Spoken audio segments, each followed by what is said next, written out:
I'm your host, Naomi Guy. I'm Joel Guy. And on this podcast, we explore sex, dating, and relationships and why they suck right now. They've always sucked. We've read books on this. It's not a new phenomenon. They just are uniquely sucky right That's now. very Let's true. be clear. Yeah. So on this podcast today, we're going to be exploring conservative dating apps made specifically just for conservative men and women. And yes, I mean men and women because they do not allow anybody else on this podcast. No dogs allowed. On the dating app. But before we get into that, we're going to talk about our drink. Every week we explore a new drink. It started with Trader Joe's, then we got into some weird sodas that we picked up at like different weird stores. And today we're going to be drinking the Balls Guarana Ginger. Did I say that right? Oh my God, it is called Balls. Yeah, but like, Balls. how do you say that middle word? Guarana? Guarana? I think that we're butchering that. I'm But guessing. anyways, cheers. I don't like it. It doesn't taste like ginger. I like it. Look, I like all versions of ginger beer. This is like a more subtle version of ginger very beer. subtle. It's definitely more of like a ginger ale. It's more of a ginger ale. I like the bottle. The bottle has fun texturing. This is not my favorite that I've had. No, but definitely compared not. to some of the awful drinks we've had recently, like Monster Mucus, I think this is totally Monster fine. Mucus. No. Our worst one recently was the what we thought was grape soda. Oh, right. Yeah. Salted plum 1800 drink Yeah. or whatever. Naomi, conservatives, dating apps. Can you talk at all about your experiences with them?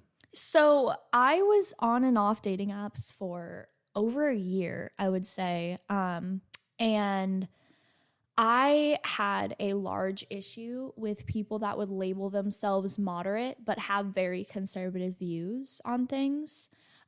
So I only used Bumble and Hinge. I used Tinder for like 5 minutes and then I didn't get it, so I just got off of it. True story. So my main issue with Bumble and Hinge was that you had to label yourself in a category. So you couldn't say, oh, I'm more left than I am right. You had to say you're a liberal, you're a moderate, or you're a conservative. And those were your only 3 options. Do you actually have to say one of those, or can you just leave it blank? You can leave it blank. Right, but right. if you are more politically affiliated, meaning like you go to rallies or you run a podcast talking about leftist issues. The most progressive people all have podcasts. Yeah, exactly. Joe Rogan. Anyways. Oh my God. So I had an issue with because there wasn't a lot of good labels if you were more politically inclined. And that was my issue with Bumble. Hinge, you had a few more options, but it was really hard to find someone that, 1, you were attracted to, and 2, was not a dickhead conservative. So Explain what you mean by that. So I would kind of test the waters. When I started my dating app journey, it wasn't necessarily like conservatives were off the table entirely. Mm-hmm. I learned very quickly that shouldn't have happened though. So I, when I started dating, I think the first like thing that pops up when you ask that, like the first memory that pops up was a date that I went on with a guy who had labeled himself a liberal, but the way that he acted, it was very like liberal conservative. Mm-hmm.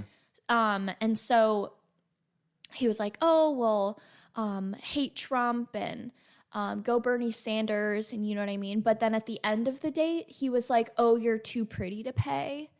And like had some very sexist comments after that, like, oh, like you aren't like good enough to like walk to your car alone. Like you need to be protected. What? And like, let me like, you know what I mean? Like some things like that. And I don't remember any specific examples, but there was just vibes that I got from him just in general that were very like, you need to be protected because you're a woman vibe, which I didn't appreciate. So that's the first example. The second one was people that would label themselves moderates that were definitely just not moderates. Right. And Moderate is the way of saying I'm conservative, but I'm embarrassed or don't think I'm going to pick up any women on dating apps. Exactly. And that's the thing is that we had this conversation on and off when I was on dating apps. I'd be like, oh, this person says he's moderate. And you'd be like, no, he's just a conservative with a mask on. And I was like, Yeah. okay, that makes sense. literally with a mask on. That's what I mean is like they would wear masks. You can always tell by the haircuts. Yeah, exactly. So I briefly was involved with someone that labeled themselves as a moderate, but had very conservative like tendencies and very conservative like comments and things. Sure. And I would just say that in Arizona, I would definitely say that people label themselves moderate because of the amount of like women that they'd be attracted to that were more liberal than they were conservative. Yeah. Because you have like two types of women in Arizona, and this is what I found on dating apps is that, and this is what I've been told by men that I've like dated on dating apps is. For our listeners, a large, chubby, orange cat has just launched herself onto my shoulders from the floor. From the ground. That was impressive. Dang. So what I've been told is that there's two groups of women. There's either like the leftist goth emos, or there's the far right like buckle bunnies. I did what? Yeah, this is what I've been told. I don't know if there's any validity. When I think to of that leftist comment. women, I do not think goth emo. Hey, I That don't may know. be a subset. It might just be like an Arizona thing. I don't know. Okay. Yeah, but like And what's a buckle bunny? a buckle bunny is like they love going to rodeos and they wear the large buckles and they go after men that ride horse. They're cowboy women. Like Okay.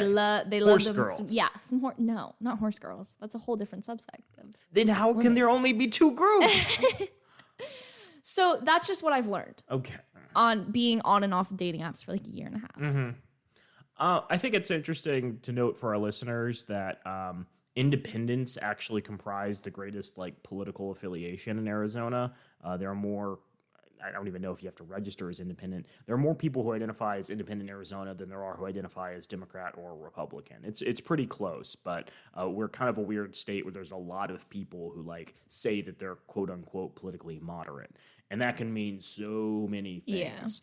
And I think it's important to distinguish that there are like many degrees of conservatism. We don't want to like put everybody in a box. There are people who are like Barry Goldwater conservatives, by which I mean minimal racism, but like focus on economic policies and like decreasing government spending.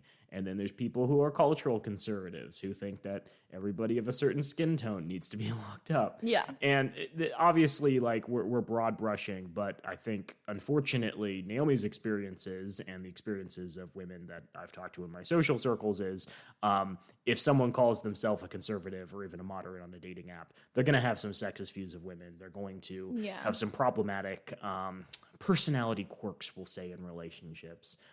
There's definitely not going to be necessarily the respect for women that a lot of women who identify as progressive or liberal leaning might want out of a partner.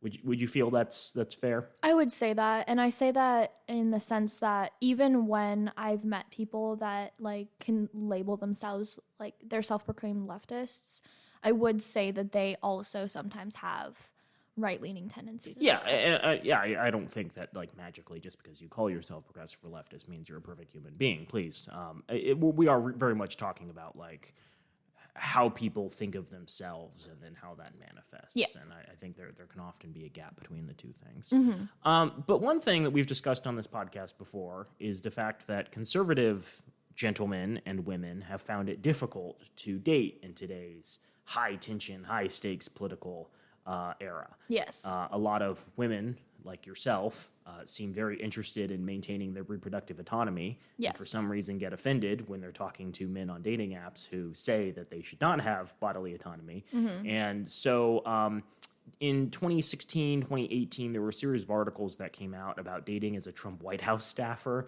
in Washington, D.C., and how apparently Trump White House staffers had like serious difficulty dating because so many people thought that they were stupid or that they had horrendous political beliefs. And this is a trend that's been reflected across the country. You can just, Google conservative dating online and find, forum after forum of people complaining how difficult it is to date while conservative. So what is the answer to that problem, Naomi? If you can't succeed on Tinder and Hinge and Coffee Meets Bagel and OkCupid as a conservative, what Farmers should you only. do? Farmers only. No. What if you don't live near a farm? Oh, no. I was just adding to your list of dating apps. I would say make a dating app, but just for conservatives. Oh my God, that's a great idea, I Naomi. know. Well, unfortunately, that idea has already been taken. Oh my God. So I did find an article that summarized what happened. I'll play some audio here from the announcement trailer for this app, but there is a new conservative dating app called The Right Stuff. Hey guys, I'm Ryan. I've got to tell you about something I am so excited to announce. A dating app for all of us conservatives. It's called The Right Stuff, and it's launching this September. What I love most about it is that it's invite only, so not just anyone can join. First of all, it's free to use. And for my ladies, you'll never have to pay because we all get premium subscriptions for simply inviting a couple friends. Gentlemen, if you want access to premium, that's on you. And by the way, those are the only two options. Ladies and gentlemen, The Right Stuff is all about getting into the right dating pool with people who share the same values and beliefs as you. You'll start off by building your perfect profile. No pronouns necessary. We want you to put your best foot forward, which includes your favorite photos of yourself doing what you love or being with the people you love. Our prompts give you the opportunity to let people know various sides of you. So remember, be authentic and creative. We're sorry that you've had to endure years of bad dates and wasted time with people that don't see the world our way, the right way. Okay, once you're in the app, you have the ability to scroll through profiles of people in your area, but you can also adjust the settings to see anyone, anywhere. Once you've liked a couple people, you're ready to post a date. You can either keep your options open and post it for everyone to see, or just post it to the people you've liked. This concept is all about getting you out there and getting you on dates. So you'll go to the bottom navigation, click on dates, and then you'll go to the top right-hand corner and hit the plus button. From there, you can create your ideal date. You choose the time and place, and you also have the luxury of choosing the dates that you would like to go on. In the app, you can see everyone who's liked your profile, and if you like them back, you can start chatting with them. It's that simple. So if you're a young conservative looking to amp up your dating life, go to joinrightstuff.com to gain early access. We need to get back to the right way of dating. See you there.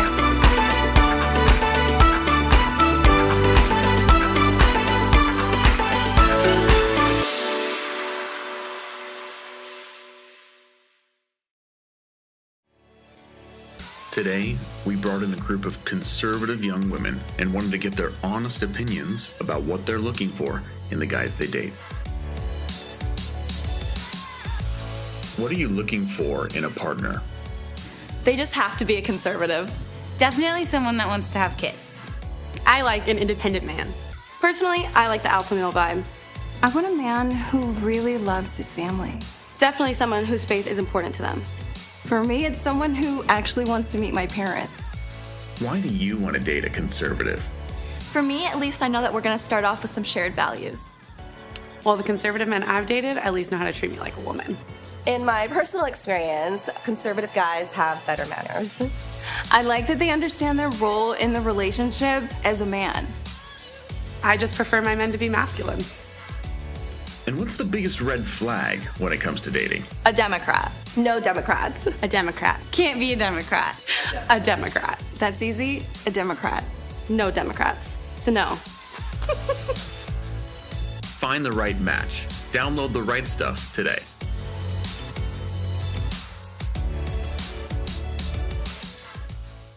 And they launched this month. It is invite only for the moment, so it's difficult to get in and sort of play around with the interface. We may, on a future episode, do exactly that and poke fun at some of the things that I suspect are issues with the design based off of what they prioritized to talk about in their trailer. But the Deseret News had an article on August 15th when they initially announced that they were going to be coming out, written by Natalie Issa. Honestly, this might have been created by an AI. It is a horrendous article that basically just reiterates exactly what was said in the trailer. So the article says, conservatives looking for love can now connect with like-minded singles in a new dating app, The Right Stuff. John McEntee, political aide to former President Donald Trump, remember him, has co-created the dating app for right-wing conservatives. According to Axios, PayPal co-founder Peter Thiel has invested $1.5 billion into the app. That was my first inclination that there might be something wrong with this article, or it was written in 15 minutes to meet a deadline. He did not invest $1.5 billion with a B. He invested $1.5 million, according to Axios, with an M. In a promotional video, Ryan McEnany, McEnany, thank you, sister of former White House Secretary Kayla McEnany, explains the right stuff is about getting in the right dating pool with people who share the right values and beliefs as you. So, Naomi, you have the document open. Do you see that screenshot of John McEntee on the first page? Yes. How old do you think that gentleman is? 35. 35. Oh, that is close. I was thinking like mid-late 40s. Turns out he was born in 1990.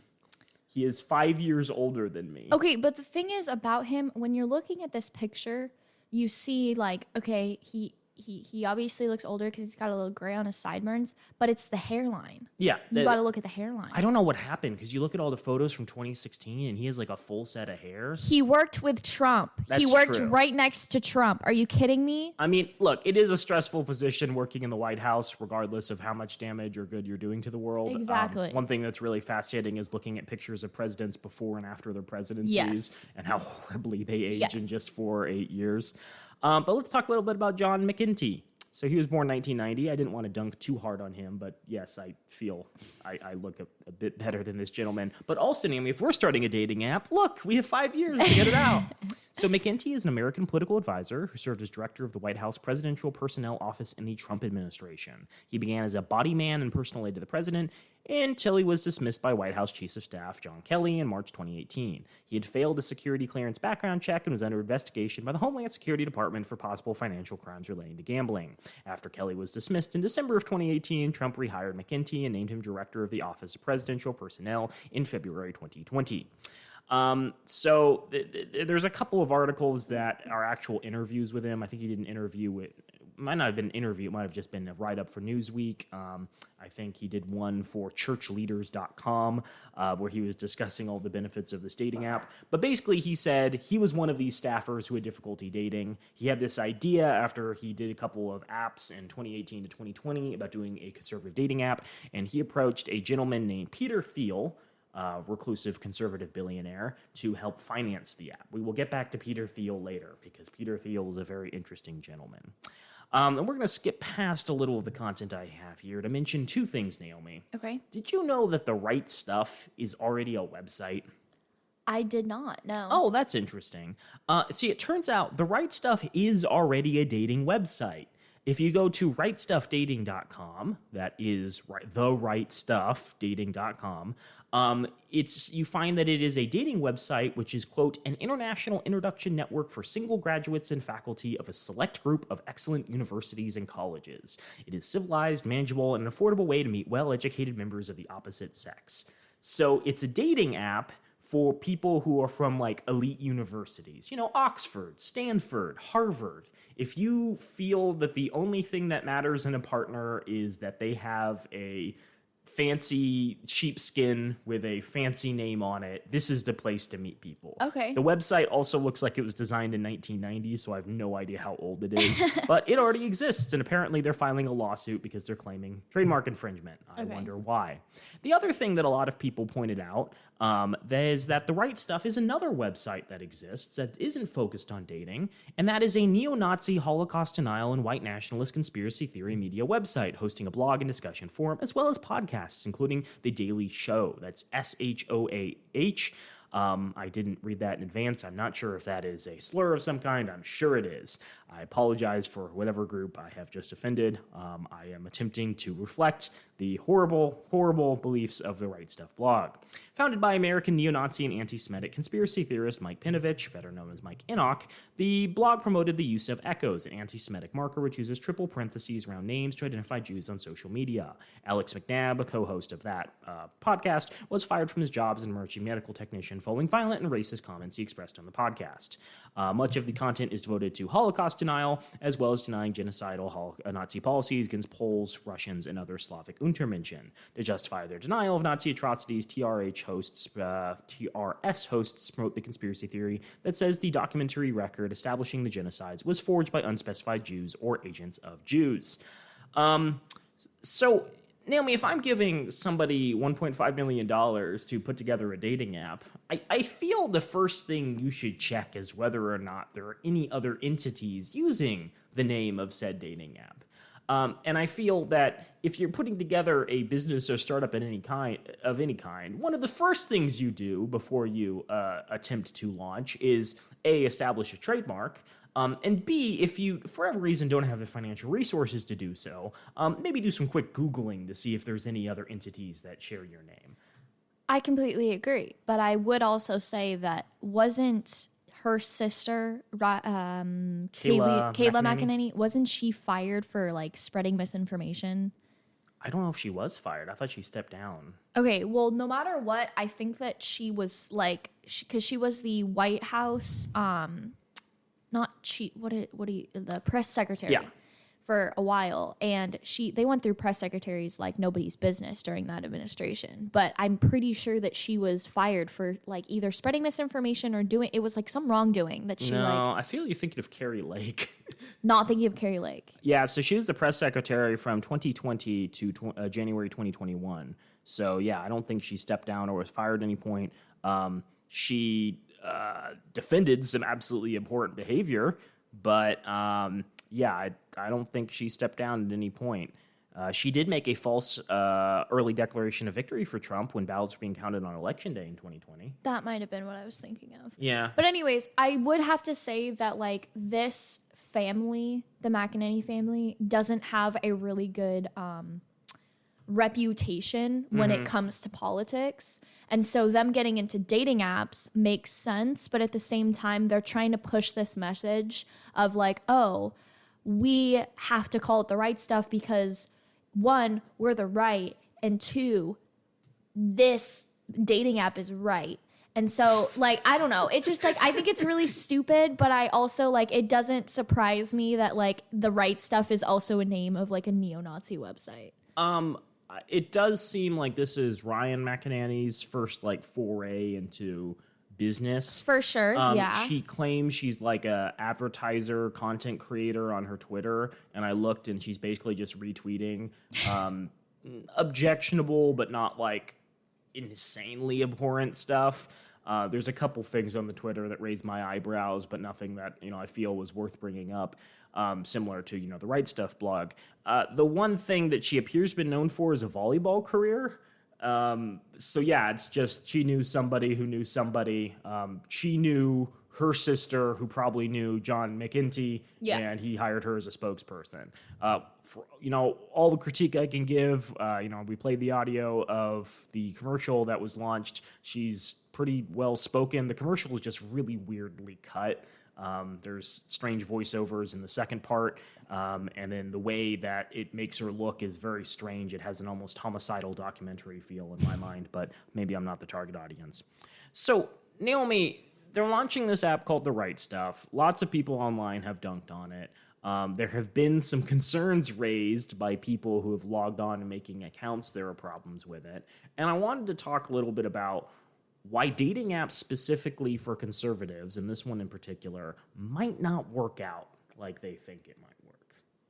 And I wonder if you have any initial thoughts on that concept. Because to me, it seems like conservatives might struggle on dating apps for a couple of reasons. I don't know if there's anything that jumps out at you, but the first one in my mind is if you have quote-unquote conservative values, it seems like you are more inclined to meet people in person, those in your community, those recommended by friends or family, than log on online and search a bunch of singles within 100 miles of you. Yeah. So from the get-go, I think some people who may be inclined to, find people who are like-minded might not use dating apps. And this was something that a couple of conservative publications pointed out. I don't know if this is just a bunch of nerds complaining about the concept of dating apps. They're very, high-minded publications that perhaps everyone in the conservative world makes fun of, but both the American conservative and the conservateur pointed this out, both of them saying that, like, there's intrinsic problems with dating online. It takes away from a culture of individualism, of overcoming your fear and having conversations with people face to face. It encourages hedonistic practices, like, you know, the people online are all hooking up, which is against, like, conservative values. I don't know if anyone listens to these, but it seems that, like, the thought leaders of the conservative world are opposed to dating apps, so I wonder if people would even be inclined to use them. The first thing that a lot of people have struggled with is there's a much smaller pool of people to pick from. Yes. When you're on a specialty dating app. Yes. A lot of people say that they downloaded the app and they selected their preferences. These are men I saw online. And the first thing they noticed is that there were no women on these apps. Oh. And this is apparently a problem that's been with, and we'll get to this in a few minutes, other conservative dating apps, where men will create accounts and they'll set specifications and then they'll only see other men appear. And whether it's due to bad coding or the fact there's just no women on these like apps, they have a really bad experience. And so if you're launching this app and day one you're launching it to people and there's no one to select from, it's easy to imagine a lot of people are going to pick it up who are interested and then drop it and never pick it up again because there's just no one on it. Yeah. There's no reason to use it if you don't have people on it. And when we're designing our dating app, Naomi, I think this is the point to make, that it needs to be a soft launch or a staged launch. Yeah. Where you do a certain, like, region and you have a bunch of people already lined up who are interested in utilizing it. You know, whether you're paying them to, you know, beta test it and, you know, play around with the features, or you just, you know, have already done a lot of promotional marketing in your area. But your dating app has to have people on it in order for people to use it. And I think this is going to be a big problem for them. The other thing that churchleaders.com, glowing coverage of this dating app, mentions is that it's invite only. So a key feature of the Right Stuff is that it is invite only, meaning that users cannot sign up for it without an invitation. The platform is invite only, which means that as long as users don't intentionally mislead someone and promote something harmful, they're allowed on the Right Stuff, says McKenty. But if someone who is disrespectful of conservative views did make their way onto the app, other users could simply unmatch them. We're trusting our initial influencer group to create a high-quality network. So not only can you not necessarily find anybody in your area, it's very possible you don't know anyone who can invite you to join this app. Yeah. Like, unless you're collected to what I imagine, unless you're connected to a group of, like, Washington political leaders or conservative media influencers, it seems really difficult to get on this, which is, again, kind of like a way of turning people off from this app. If this is just a super exclusive club of people who work in conservative media and politics, it doesn't seem like it's going to attract a lot of just everyday conservatives who are actually interested in using it. I'm just trying to think about, like, the people, like, I understand there's conservatives everywhere, but the people that, like, live in states, like, statistically blue states, and let's just say they moved from a red state to a blue state and they're alone. How do they get an invite, for one, if they don't know anyone in the state? Mm-hmm. And two, what if there's no conservatives around them for 100 miles? They're on this app. Yeah, that's a very realistic problem. And again, one of the things people have talked about is it's primarily going to be used, just based off how it's designed, in large cities that are mostly blue. Okay. So like New York and Los Angeles, where someone who's conservative, if they're on like OkCupid or Tinder, 9 out of 10 people they encounter are going to have values that they consider abhorrent. Yeah. Right? And so they want a way of finding only other people who share their values. And so having a dating app in like a dense area where there's a lot of people who might not be able to find each other, that might make sense. Yeah. So there's potential utility, but you're right, for a lot of the country, it's not going to be, helpful, especially if you're in an area of, I don't know, rural Kentucky where most people share very similar mindsets. Please don't, at us, state of Kentucky. I apologize for generalizing. But yeah, people are more likely to share similar mindsets and not have to worry about the people they're connecting with online having views that are completely antithetical to them. I will say this is better than the other app that churchleaders.com mentions, the invite-only system, and that's Dominion Dating, which is a dating site that's being developed for, quote, biblically faithful singles. Another app trying to appeal to a niche audience is Dominion Dating, which gets its name from God's commandment to Adam and Eve to rule the earth in Genesis 1:28. Dominion Dating's website says, join a growing network of bold biblical singles ready to build families, shape culture, and obey the creation mandate by being fruitful, multiplying, and exercising dominion over the world. The app still appears to be in its beta phase. Its membership requirements specify that users must commit to historic Christian orthodoxy and historic Christian gendered piety. Beliefs that fall under the latter category include that a husband is head of his wife and that a wife is one flesh with her husband, as entrusted with the duty and responsibility of homemaking, faithfully helping her husband by receiving and submitting to his rulership. The third category, a commitment to personal holiness, lists only one point: sexual holiness. Sexual holiness includes continually turning away from acts of fornication and immodesty, including pornography, sensual dress, and lustful thoughts. Moreover, the site says, to verify your membership, we require the endorsement of the man you have submitted to for discipleship. So literally you have to go to an accredited church within like their network and ask the head of this church to write you like a recommendation letter to submit to this That app seems extremely in order to get on. So if you think invite-only dating is difficult enough, imagine trying to get onto this network. Yeah, there's a lot to dig into on the Dominion Dating website. One thing that I thought was very funny is they have currently no users, but they did put up some stock photos of people with sample descriptions, give an idea of the type of people they're trying to attract to this website. So some of the examples are Mindy from Oregon. It says, Mindy is studying to be a chef so I can make the best food imaginable for my future husband. There's Sandra from Texas. I have a small business making dresses. I don't really want to study. Looking for a man whose mission will be expanded by my skill set. There's James from Kentucky. James' profile says, I may look like an incel serial killer, but I am lovely on the inside. Keep in mind, these are profiles they've written to give an example of the people they think are going to be using this website. So either they're very bad writers or they have a pitch-perfect understanding of the people they plan to attract. Tabitha in Ohio deeply offends me. She says she loves dogs, but cats were probably designed by Satan and God missed them in the flood. Yo, Tabitha, you're not invited over. Yeah, Naomi has a cat in her lap at the moment, so this offends both of us. There's also Lyndon in London. Lyndon Times in the London. Okay, that might be a pun. They may be having fun with this. A little too keen on looking smart, but it's understandable since I'm independently wealthy and spearheading a new crypto finance startup. What is Dutch Reformed? I'm looking at Wesley right now. I genuinely don't know. Yes, it does mention the type of conservative you are. They don't limit this. They're not like you only can be Catholic conservative. Probably too much of a hipster to really make it on the site. Barista in training with a microbrewery out back. Then there's Bella from Thailand, who is a lover of what looks like lotus flowers, connoisseur of fine hats. I don't really need to write anything with a face like this. So this is attracting all of the best people. All I'm saying is the implementation by the right stuff was bad, but arguably it could have been worse. There's also a very skewed gender ratio, it would seem, on these apps for the same reason that, like, conservative individuals might be inclined to meet people in person. I imagine a lot of conservative women who genuinely believe in, like, the tenets of homemaking and staying at home and being a dutiful wife might want their parents to recommend someone to them. And men might be more inclined to be looking for women than women might be inclined to looking for men.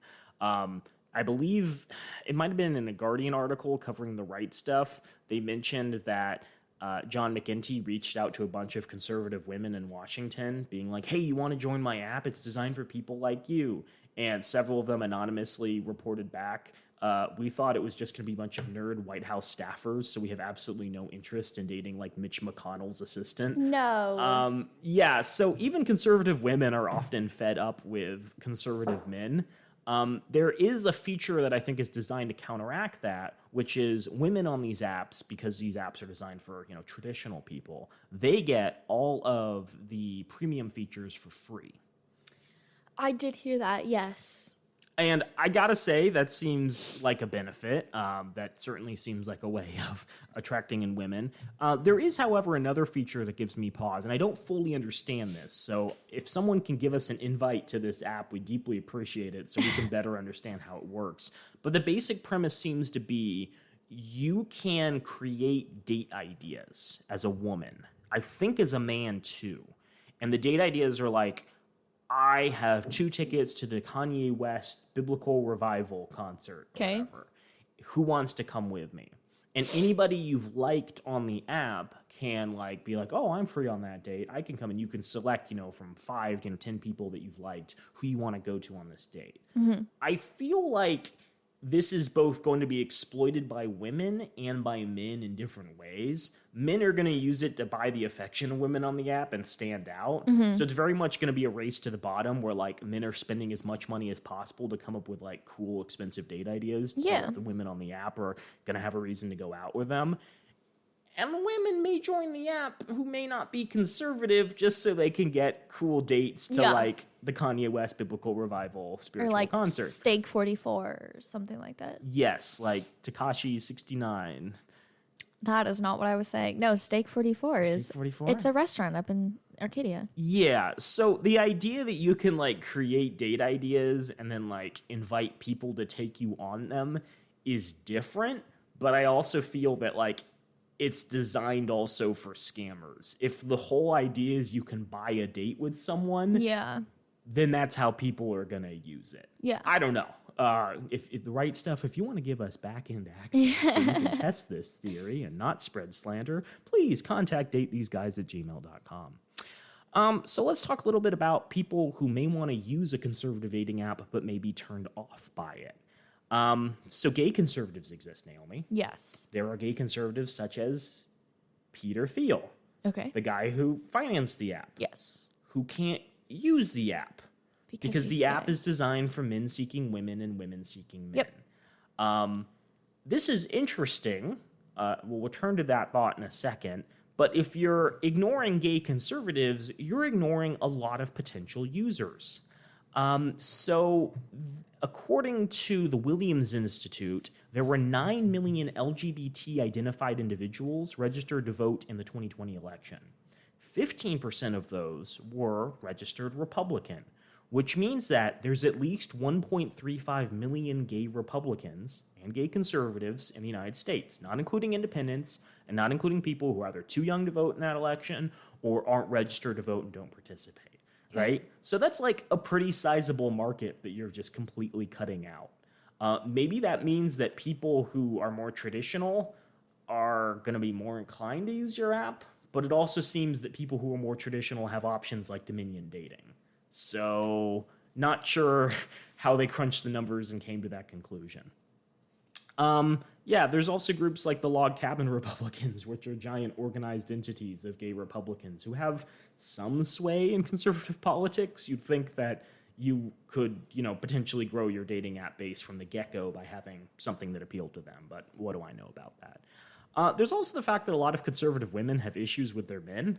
That's not to say that conservative women don't still vote for individuals like Trump, but Vox had a piece in 2018 talking about how a lot of conservative women are deeply troubled by the sexual assault allegations that conservative men are consistently accused of, and the fact that no conservative man in media takes them seriously. Yeah. It's always like, well, Kavanaugh, couldn't possibly have done this. Roy Moore is an upstanding citizen. Just locker room talk. Yeah. And so I certainly think there are issues you can, point out with how conservative women believe and how they actually vote. But it's very possible that women who vote conservative are turned off by conservative men's attitudes towards women.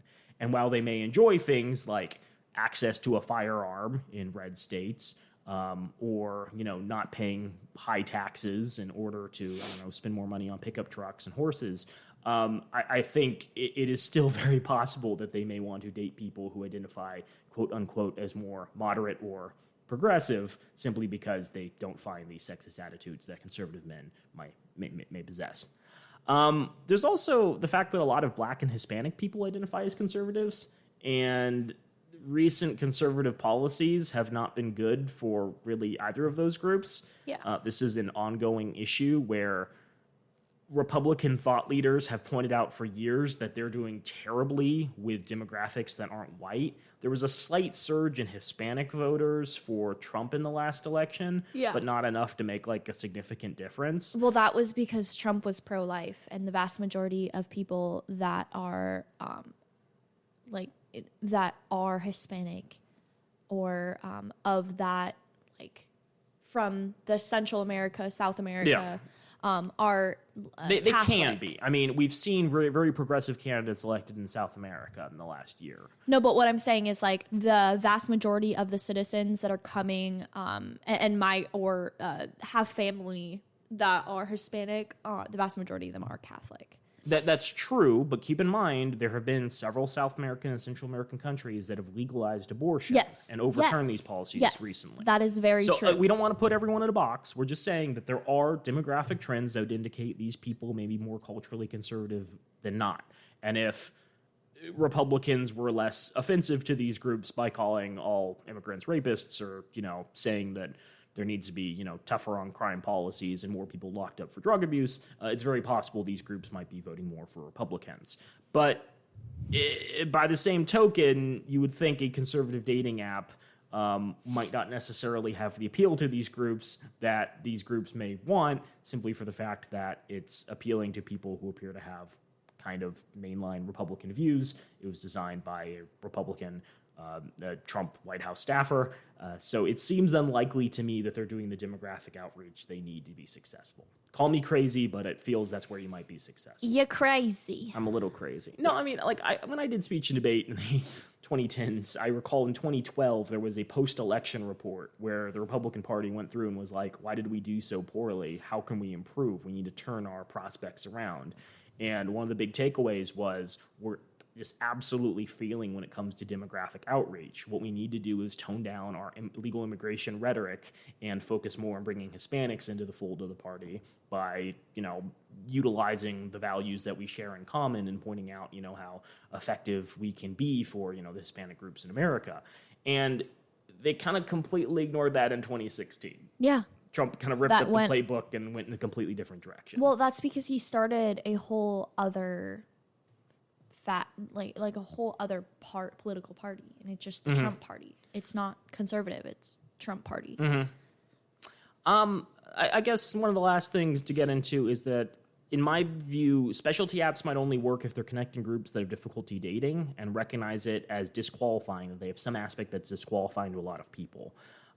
Conservatives consistently in polling are kind of shown to be much more willing to date liberals than liberals are to date conservatives. I would definitely say that, And so in my mind, that indicates to me conservatives don't feel that there's like anything different about them that should make them quote unquote undateable. Yes. That people would, you know, feel objectionable.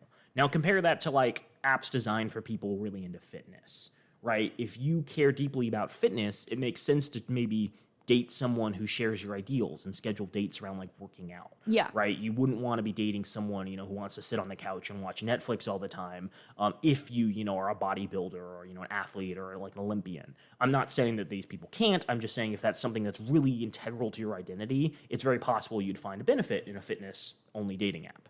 Similar with curvy people, people over a certain body size, body mass, similar to certain age ranges, such as people, you know, who are older in their 60s, 70s, 80s, potentially widowers who have similar experiences, and recognize that a lot of people on dating apps aren't going to be looking for people in their age ranges. Certain quote-unquote setups. You would not believe the number of cougar dating apps that are available on Google. Did you say Krueger as in Freddy Krueger or Yes. Cougar? Cougar. Okay. Young men seeking older women to treat them. I'm sure there are sugar daddy. I don't know, what's the opposite of a cougar? Is it a sugar daddy? Yeah. Okay. I didn't see any sugar daddy dating apps, but I'm sure those arrangements are out there as well. Actually, I don't know what the equivalent of a cougar is in the male sense, because I know that when you're talking sugar daddy, you mainly just mean like someone that's going to take care of your needs, and it doesn't, like financial needs, it doesn't necessarily mean that you're going to like, that there's going to be a sexual aspect to your relationship. Okay, that's fair.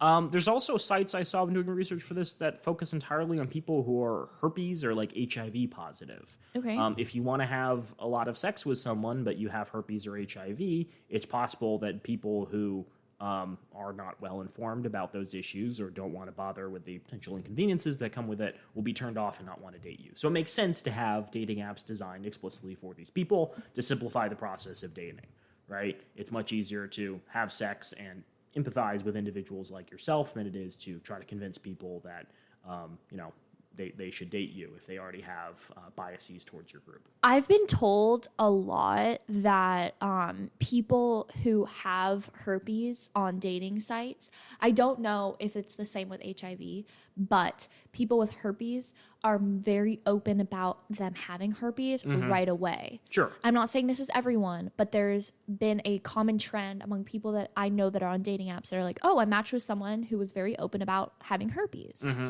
And so I think that that's obviously different than having HIV. One, because the vast majority of people that I know don't get tested for HIV every 3 months, which go get tested for HIV every 3 months if you're having a lot of sex with different people. Always a good idea.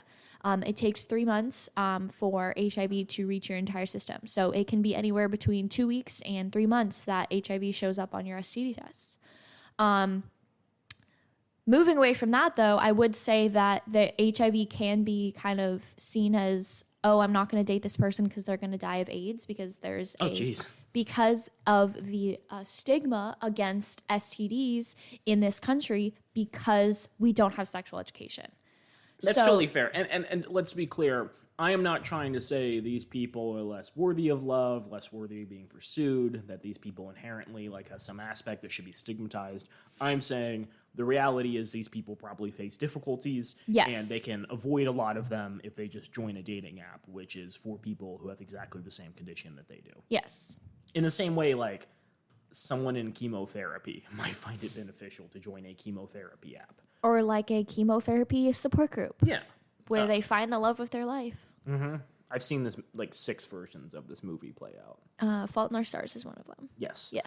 Farmers only. If you have a rural lifestyle where a lot of your day is spent outdoors and farming and raising chickens, it might make sense to date someone who shares your value, your life goal, is willing to live away from a big city, etc. Could you imagine you living on a farm? Let's just say you have a 1,200 acre farm, and then you decide that you're going to date, but the person that you're dating also has a 1,200. And could you imagine just trying to drive off your property to get to their property? That would be such hard work. This is a much more nuanced version of a Hallmark movie. She's a small town country girl. He's a small town country boy. She lives in Kentucky. He lives in Alabama. They have an 8-hour drive to get to their respective properties. Speaking of Hallmark movie, Lindsay Lohan announced her comeback to the acting world. And I told Len about this, and he was like, oh, what is she going to be in? And I was like, oh, it's a Netflix Christmas movie. He's like, that is so much worse than a Hallmark movie. That is where all actors go to die. I'm creating a specialty dating app for people who really like Lindsay and Lohan. It's called Lohan's Only. Lohan's Only. Yeah. And then finally, when I, again, doing research for this on the Google Play Store, I noticed that there's a lot of kink websites where if you're someone who's really into the kink community and want someone who shares your kink, it might make sense rather than trying to randomly select people and hope that they enjoy sniffing your farts or whatever, to find someone who from the get-go is into that. It's called sniffingyourfartsonly.com. Well, yeah, but it's websites like FetLife or is it kink.com? I don't know. That you can search exactly for what you're looking for. That's very interesting. But that's not a dating site. That's more of a sex site. I think it's both. Well, okay, but I would say that speaking to people that are into kinks, I would say that they would also say that every time that you have sex with someone that is into your kink doesn't mean that you're gonna get along with them. That's fair. In a dating sense. That's fair. And if you're looking for them in just a sexual manner. But you're presuming that these dating sites are only for people looking for long-term relationships and not for people looking for hookups. You might say these HIV sites are for hookups. Well, what I'm saying is I wouldn't consider them. That's my issue with calling them dating sites. Just call them hookup sites. Like, I wouldn't consider Tinder a dating site. I would consider it a hookup site. I'm going to push back on that. Because Okay, I go feel ahead. a lot of these dating sites have become kind of big tent entities Okay. where there's people on them looking for all sorts of things, Yeah. and that in turn has kind of diluted its utility. Okay. Like, I was briefly on Tinder, and when I joined Tinder like 2 or 3 years after it started, it was not a hookup app. Yeah. Everyone on Tinder was like, I'm looking, for someone to date long term. Well, that was because like 3 people found their soulmate on Tinder, and everyone's like, I'm going to flock to Tinder and find my soulmate and get married. But I think what you're ignoring is, even if the app is designed for an explicit thing, the users might transform it into something else. Okay, And my experience entirely is fair. so many of these dating apps, you'll have people who are looking for hookups, looking for short-term dating, looking Yeah. for long-term dating, looking for someone to show them around town for the weekend. Yeah. Right? And Tinder in particular, I think, was designed to be a hookup app, and users were like, well, so many people are on this, I have a really good chance of finding my one and only. And Yeah. so they co-opt it and turn it into something it wasn't designed for. And you'll see a lot of that if you log on to other dating apps, where now you can filter on like OkCupid or Hinge for, specific, I'm looking for a hookup, looking for short-term, long-term dating, whatever. Okay, I Anyways, appreciate the point your I'm making. I appreciate your pushback, and I will take it into consideration because I We're understand. fighting? Is what this a you're saying. fight? Yeah, this is fine. The point I'm trying to make is specialty apps might only work if they're connecting groups that have difficulty dating and recognize it as disqualifying to a lot of people. Yes. Since conservatives are more willing to date liberals than liberals are to date conservatives, a conservative-only dating app isn't necessarily going to attract conservatives looking for conservatives, because conservatives looking for conservatives are also looking for other things. So they Yes. want an app that includes a lot more options, even if those options aren't interested in them. Yeah. Anyways, there is one last point that I feel is worth digging into, which is that this is not the conservative dating app, Naomi. This is one of Yeah. many, many, many conservative dating apps. That does not surprise me. So this comes partially from a datingadvice.com article that dug into different conservative dating sites, but also a vox.com article from 2018, which talked about a couple of them. There's also a Guardian piece that I think I cite a little bit later. If not, there's a Guardian article about the right stuff that really dunked on it. It was great. So Naomi, here's just a couple of examples of these. Donald Daters, Writer, Trump Singles, Conservative Dating Site, Conservative Dates, Conservative Dating, Conservatives Only, Republican People Meet, Republican Singles, Republican Passions, Republican Meet, Dating Freedom Lovers, Awake Dating, and Freedom Lovers. What is awake dating? Is that Awake like dating, I think that was a conspiracy theory. If you have like hard right conspiracy theories, like that's a way to meet other people who share your belief system. I'm not joking. Oh God. Dating Freedom Lovers was the official InfoWars dating site. I thought that was special. Republicans Meet has been around since 2013. If you describe yourself as center of right politically, Republicans Meet is the best site to find the love of your life. Conservatives Only was created in 2001. It's available 24/7 if you have questions or feedback for it. It has thousands of people on it. Republican Passions offers dating options, but also it's a social media site to meet other conservatives. So it also offers interest groups, forums, live chats, webcams, and photo personals. You can meet some people and just see where things go. Registering and communicating are free, after all. It also allows you to sign up for sister sites by just creating a single registration. So it simplifies access to the Republican Passions community. Conservative dating, Trump Singles, none of these are particularly popular sites. In fact, a lot of them have been dead for a while. Donald Daters was launched in 2018, and similar to the Right Stuff launching, have a lot of people dunking on it. One of the big reasons it's no longer around is that it had incredibly bad coding and security. There was a tech journalist of some kind who dug into the app API and was able to extract all the personal information of the users by just running some simple code tests on it. God. Motherboard downloaded and tested the app, which they described as clunky and seemingly barely functional. Despite stating preferences as looking for women in New York, Motherboard was shown exclusively men who claim to live in other parts of the country.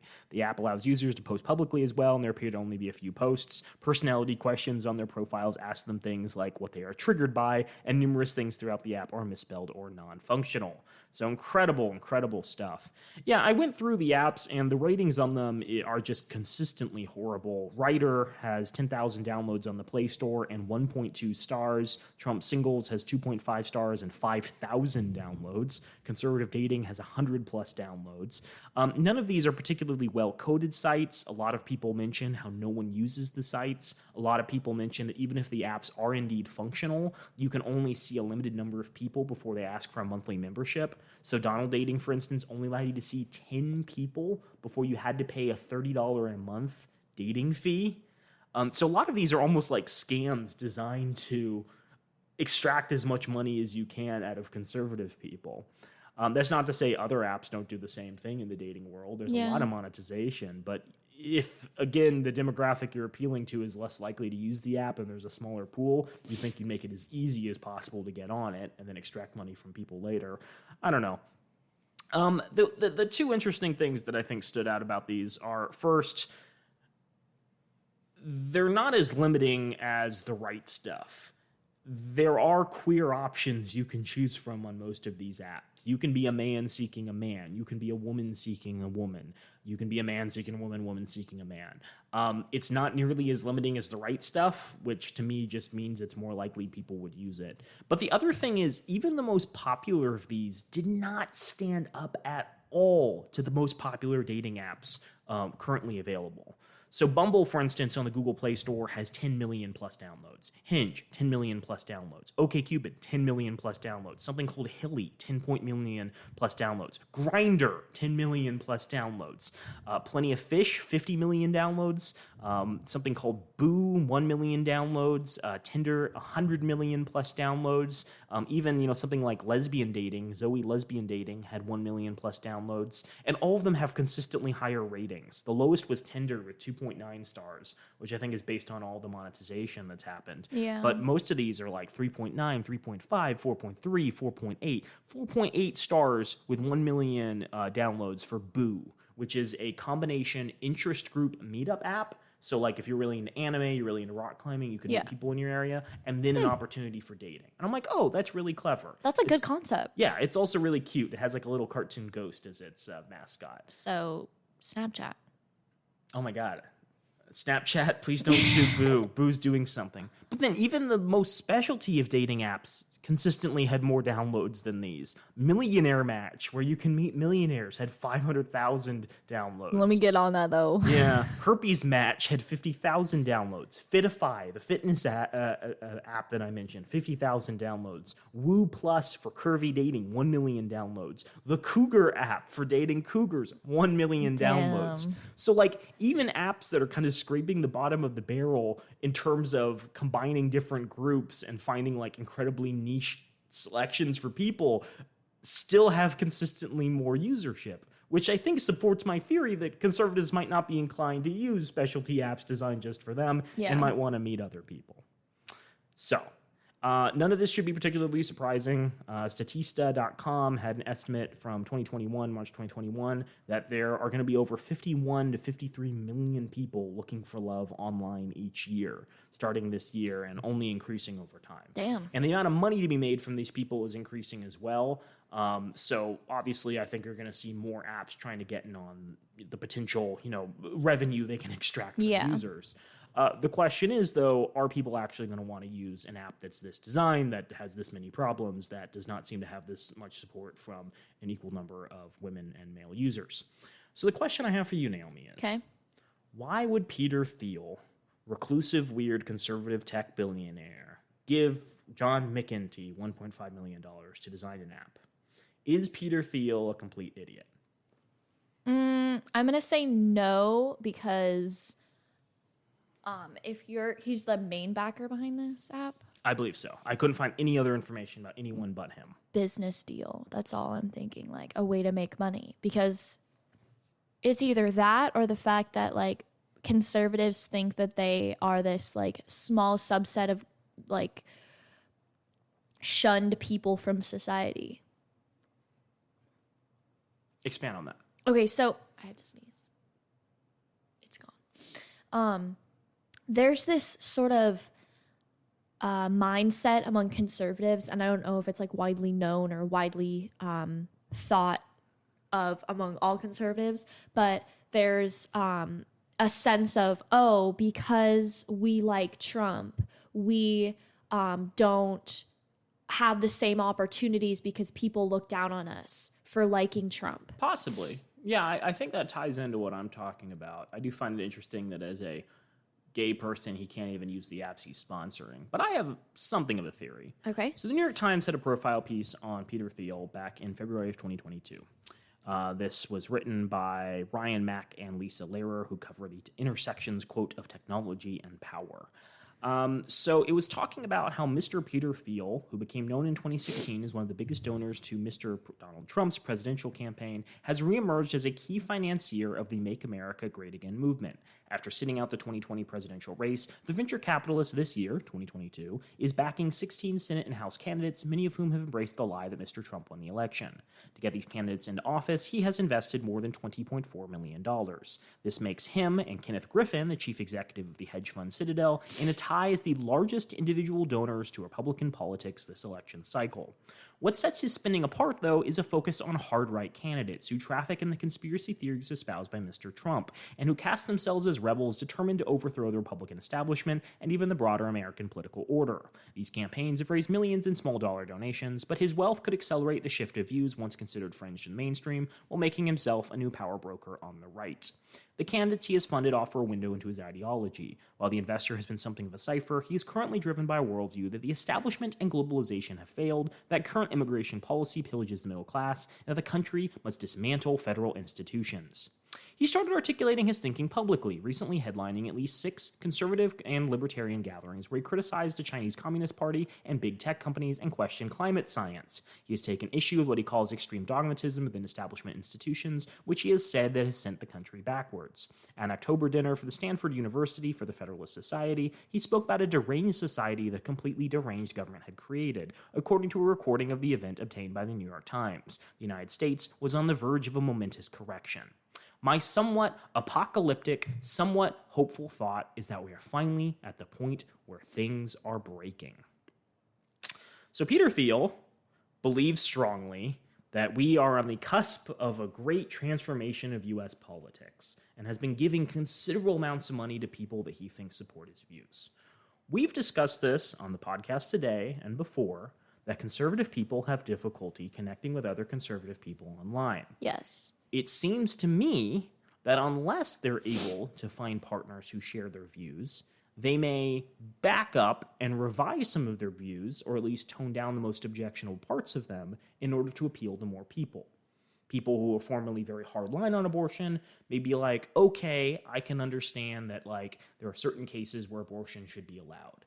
And they will modify their beliefs, or at least act in a way that seems like they've modified their beliefs in order to appeal to a wider range of people. Okay. This is problematic for someone like Mr. Thiel, who's attempting to transform the United States and needs true believers who will come out and vote hard right, far right people into office.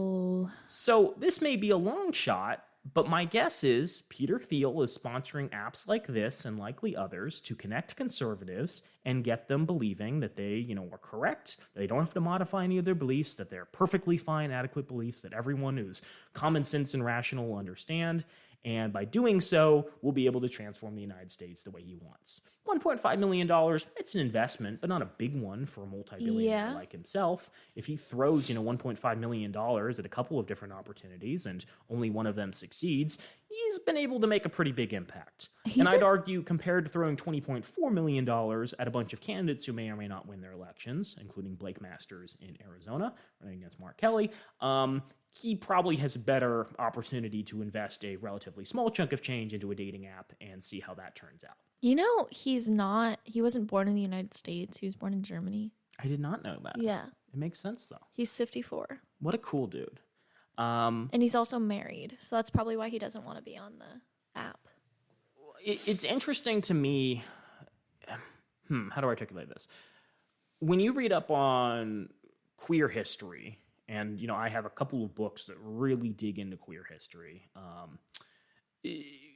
you notice that solidarity seemed to be a pretty common concept in gay groups. Yes. Where there would be individuals who got together at bathhouses or saunas or theater companies or, bars who would come from all walks of life, who didn't necessarily, have the same levels of income, who weren't necessarily the same race, who may have identified in a wide range of ways, not just as gay, lesbian, transgender. And the origins of the gay power movement were very much marked by solidarity, where all gay people were in it together in order to help out other gay people.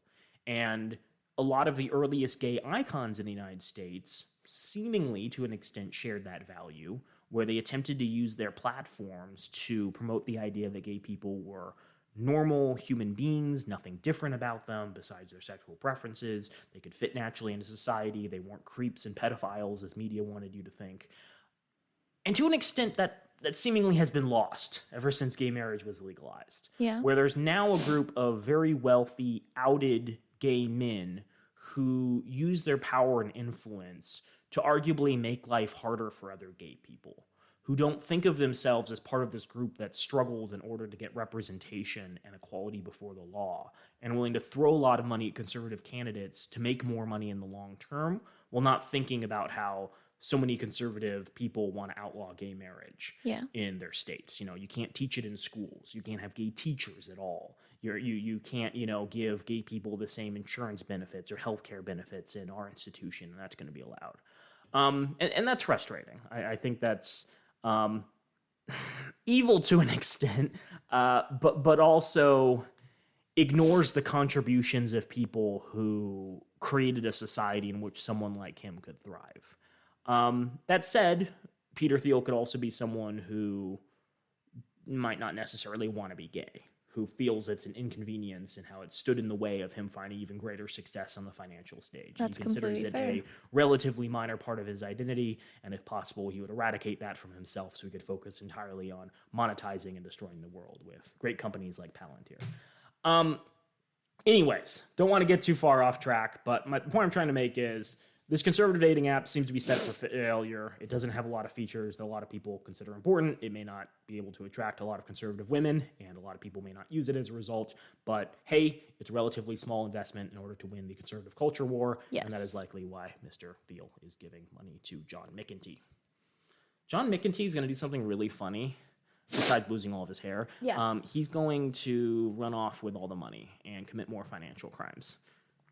That lines up. Yeah, I don't know what you spend $1.5 million on. Is it marketing? Is it hiring the former volleyball champion of the White House press secretary? Did you saw the promotional video where they hired all these actors and they're like, I'm on here because I like a real man and blah, blah, blah. But all of these people looked so passionless in what they were saying. So they probably spent like $5 on each of the actors. We really haven't mentioned this. I guess I'll put the audio for the first part at the beginning of the episode and the audio for the second part as we close the episode.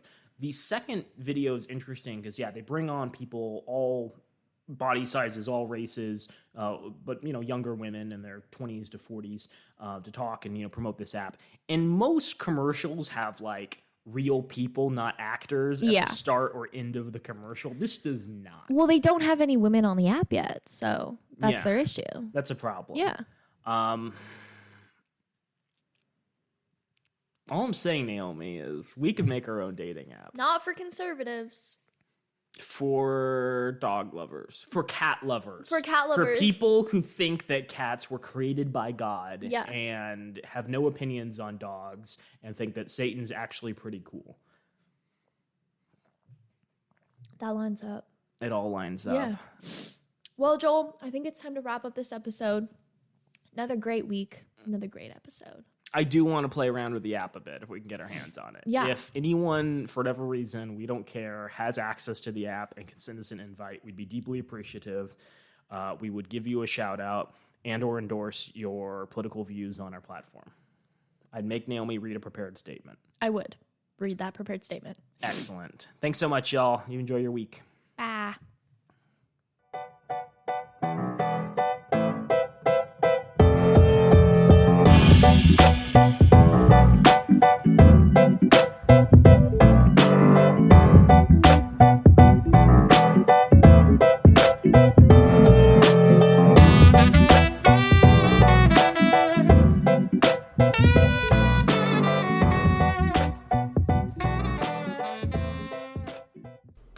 Many thanks for the use of our theme music, which is the song Drop by Ketsa. You can find more of their music online at ketsa.uk. You can also find Date These Guys online on Twitter and Instagram at Date These Guys, or visit our website at datetheseguys.org. If you have questions you'd like us to discuss on the podcast or marriage proposals for either of us, shoot us an email at datetheseguys@gmail.com.